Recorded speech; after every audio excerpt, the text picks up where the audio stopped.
प्रीति एक पढ़ी लिखी लड़की है जिसकी एक अच्छे घर में शादी हुई है। प्रीति का पति राहुल एक मल्टीनेशनल कंपनी का मैनेजर है जो आधे महीने विदेश में ही रहता और छोड़ जाता है अपने मम्मी पापा को प्रीति के भरोसे, जिसे इस देश को सुधारने की चुल ने परेशान कर रखा है।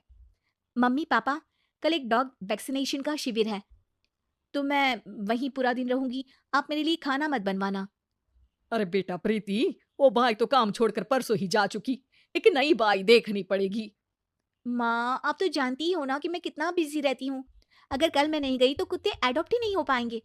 देखिए, हम इंसान तो बोलकर अपनी तकलीफों को बता सकते हैं, लेकिन वो बेचारे, उन्हें हमारी ज्यादा जरूरत है मम्मी। अरे बोल के भी हम क्या हासिल कर पा रहे हैं। अब ठीक है बेटा, तू जा, मैं खाना बना लूंगी। ऐसा पहली बार नहीं हो रहा था। देश भर में जितने एनजीओज हैं, चाहे वो स्टूडेंट्स के अधिकार के लिए हो या गरीबों में खाना बांटने का काम हो, प्रीति सबसे जुड़ी हुई थी। रोज कहीं बाहर ही रहती थी, एक शिविर में नहीं तो दूसरे में, और छोड़ जाती थी अपने सास ससुर को उनके खुद के भरोसे। और जब कोई उसे कहे, अरे प्रीति, कभी तेरी सास का हाथ भी बटा दिया कर, तो उसका एक ही जवाब रहता था, देखो, हम लोगों को तो सब कुछ घर बैठे मिल जाता है।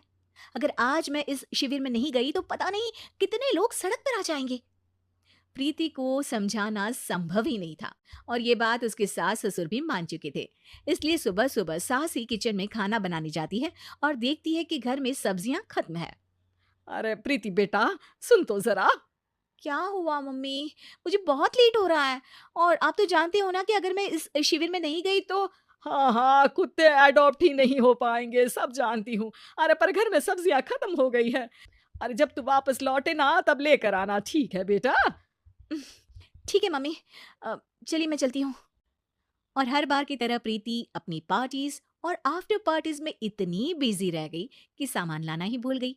बात केवल सब्जियों की नहीं थी, लेकिन प्रीति हर रोज किसी नए शिविर में निकल जाती थी, अपने सास ससुर को अकेला छोड़कर। एक हफ्ते बाद प्रीति के ससुर जी के हाथ में दर्द होने लगा। अरे बेटा प्रीति, पापा जी के हाथ में बहुत दर्द हो रहा है। आज इनको डॉक्टर के पास लेकर जाना पड़ेगा। "अम, ठीक है माँ, आप हो आओ, मैं बाहर ही खा लूंगी। अरे बेटा, मैं कैसे ले जाऊं? ये काम तो हमेशा राहुल ही करता था। और मुझे तो डर है कि कुछ ज्यादा बड़ी बीमारी ना हो जाए। उफ़ो! आज मुझे मेडिकल शिविर में जाना है। बेचारे बड़े बुजुर्ग जिनके अपने फैमिली वाले उनका ध्यान नहीं रखते, उनका पूरा मेडिकल चेकअप होगा। अगर मैं नहीं गई तो आप तो जानते ही हो, उनका चेकअप नहीं हो पाएगा। और हाँ बेटा, तू जा, मैं कुछ ना कुछ कर लूंगी। प्रीति के सास और ससुर दोनों ही काफी समय से प्रीति को समझाना चाह रहे थे कि उन्हें भी मदद की जरूरत है, लेकिन अब तो पानी सर के ऊपर जा चुका था। उधर प्रीति शिविर में पहुंचकर सबसे मिल रही थी। काफी भीड़ थी और प्रीति इंस्टाग्राम पर फोटोज अपडेट करे जा रही थी। तभी प्रीति की दोस्त रीना उसके पास दौड़ती हुई आती है। अरे प्रीति, जल्दी चल। अरे क्यों, क्या हुआ? अरे तू अभी सवाल मत पूछ और चल मेरे साथ। प्रीति रीना के साथ जाती है तो देखती है कि गरीब बुजुर्गों की लाइन में प्रीति के सास ससुर भी खड़े हैं। प्रीति को समझ में नहीं आता कि ये क्या चल रहा है।